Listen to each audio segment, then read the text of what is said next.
Cobalah Quran itu dibaca secara fasih. Kalau ingin baca fasih caranya gimana?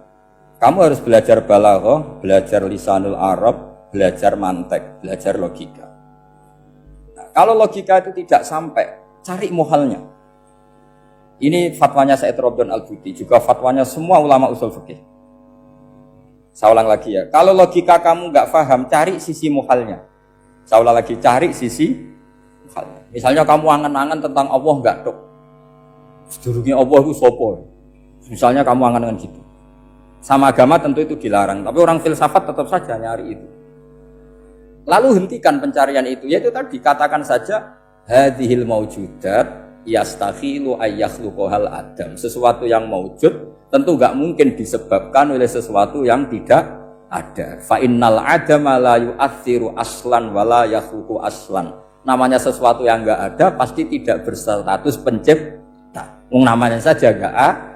Akhirnya la buddha min ayyasbiqa hadzal alam maujudun. Maka alam ini harus didahului sesuatu yang maujud. Lah maujud ini yang oleh Islam disebut Allah Subhanahu wa taala. Sudah selesai di sini. Tinggal delok TV, tinggal ngopi, turu sampai setannya setruk karena nunggu mau bikin was-was itu lagi. Loh, saya itu termasuk kiai paling sering lihat sinetron. Kadang ya lihat Mak Lampir itu sering sekali. Sampai istri saya itu protes, Gus, dengan kata orang banyak orang alim kok senengani delok Mak Lampir.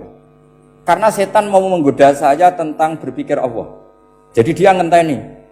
Kok malah mikir Mak Lampir gitu. Setelah lihat Mak Lampir biasanya saya itu lapar, terus makan. Habis makan tidur. Setannya masih nunggu mau was-was. Ternyata saya habis bangun ngopi lagi. Kadang lihat berita orang ditangkap KPK, macam-macam. Ini penting saya utarakan supaya setan itu tidak menang. Jadi ciri utama setan itu kata Rasulullah SAW, setan ini goda umatku, hadhil jibal khalaqaha Allah, hadhil ardo khalaqaha Allah, hadhil bihar khalaqaha Allah, faman khalaqaha Allah. Itu makanya banyak orang jurusan filsafat keblinger karena tanya Allah itu siapa. Kata Rasulullah, jika sampai ini maka kamu harus berhenti. Loh, berhenti tanpa dialihkan ke yang lain kan susah. Tinggal aja lihat dulu sinetron. Ya paling gampang ya Mak Lampir, kan ada takut-takutnya sedikit. Karena kalau lihat sinetron anak-anak milenial itu kalau ada artis cantik sampai nangis. Karena istri kamu tidak seperti itu. Jadi ini trik ya. Trik supaya melihat TV tapi tidak nyesal. Makanya saya milihnya Anggreng Darmo, Mak Lampir. Ya saya nggak mikir maknanya. Butuhnya setan ben mangkol itu. Karena ngenteni saya mikir itu ternyata tidak mikir itu lagi. Jadi makom saya itu beda, sama-sama lihat sinetron. Mungkin saya jadi wali karena lihat sinetron. Mungkin ya.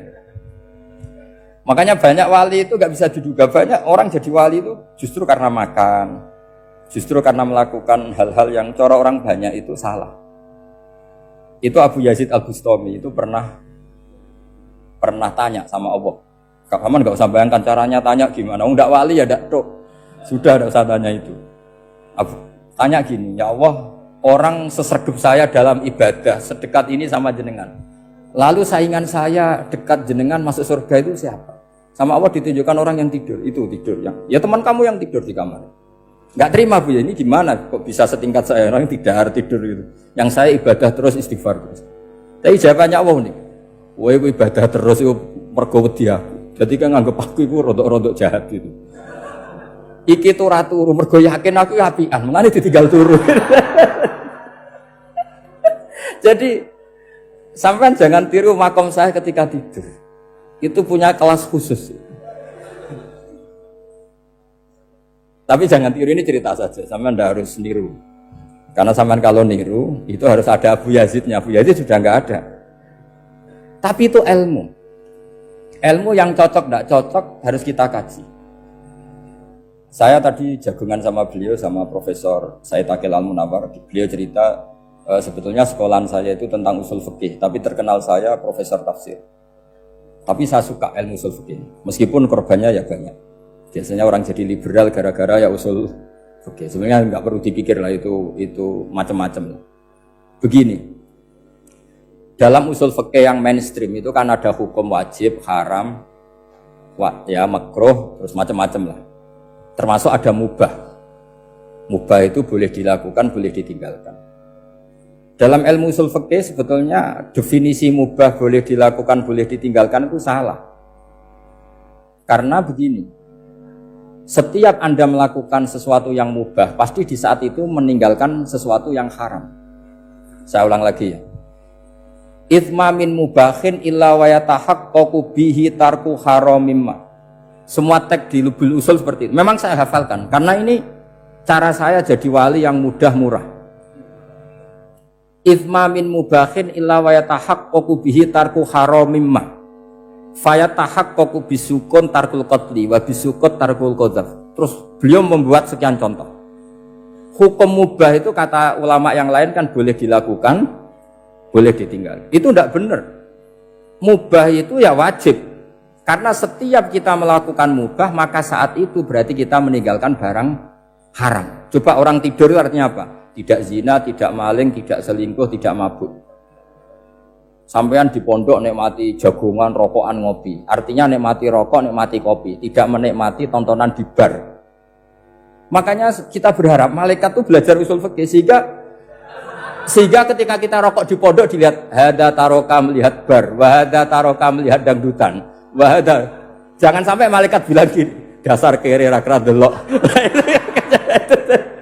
Itu repot kalau sampai bergerak gitu. Nah, kalau mubah itu artinya tarkul haram. Tarkul haram itu wajib apa sunat? Wajib kan? Berarti setiap orang melakukan mubah hakikatnya melakukan wajib dan itu artinya dapat pahala.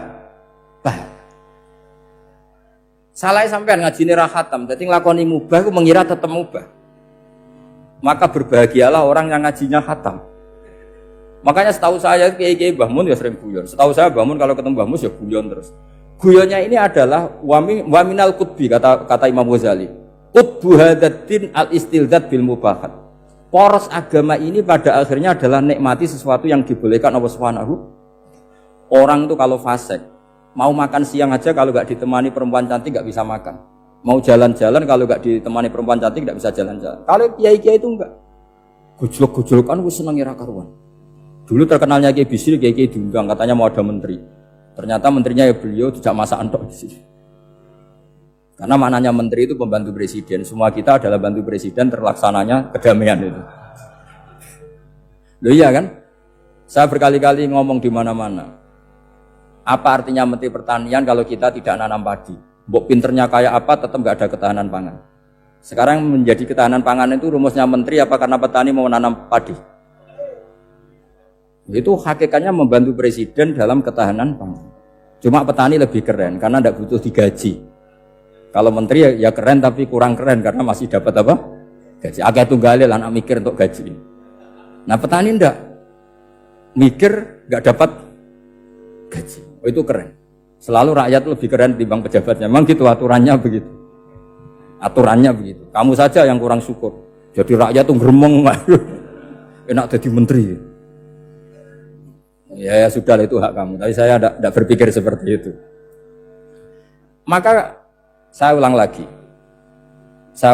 ya. Kenapa saya ngomong seperti ini? Supaya tadi saya sudah bilang, saya sudah enggak menang dalam suara, harus menang dalam logika. Karena ini audisi, ini audisi. Di kabar Mbah Mus, nanti yang menang siapa enggak tahu saya. Tadi Pak Mu'ad, sekarang saya, kemarin Gus Zobur enggak tahu saya. Nanti masuk nominasi apa enggak tahu. Begini, kalau artinya fi'lul mubah itu tarkul haram, saya ulang lagi. Kalau fi'lul mubah itu artinya tarkul, maka mubah ini spesial sespesialnya.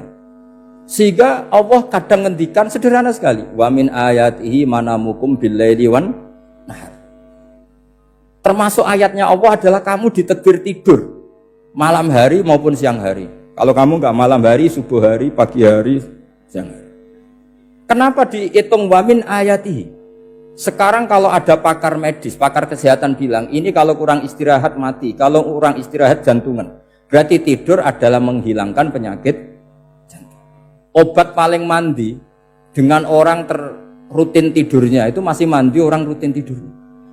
Kamu beli obat harganya 1 miliar, tapi gak pernah tidur 3 hari, tetap taqabbalallahu minna minkum taqabbal ya karim.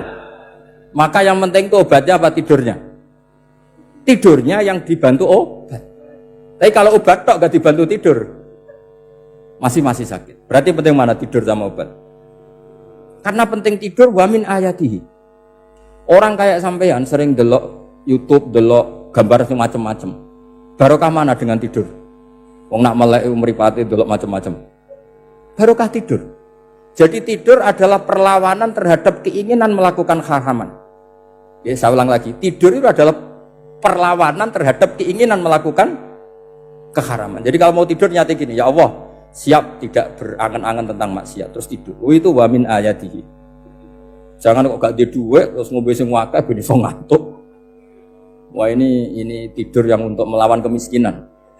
Supaya lupa utangnya tidur, lupa kasusnya, itu udah akan jadi wali yang seperti itu. Kalau jadi wali tak gugat gitu.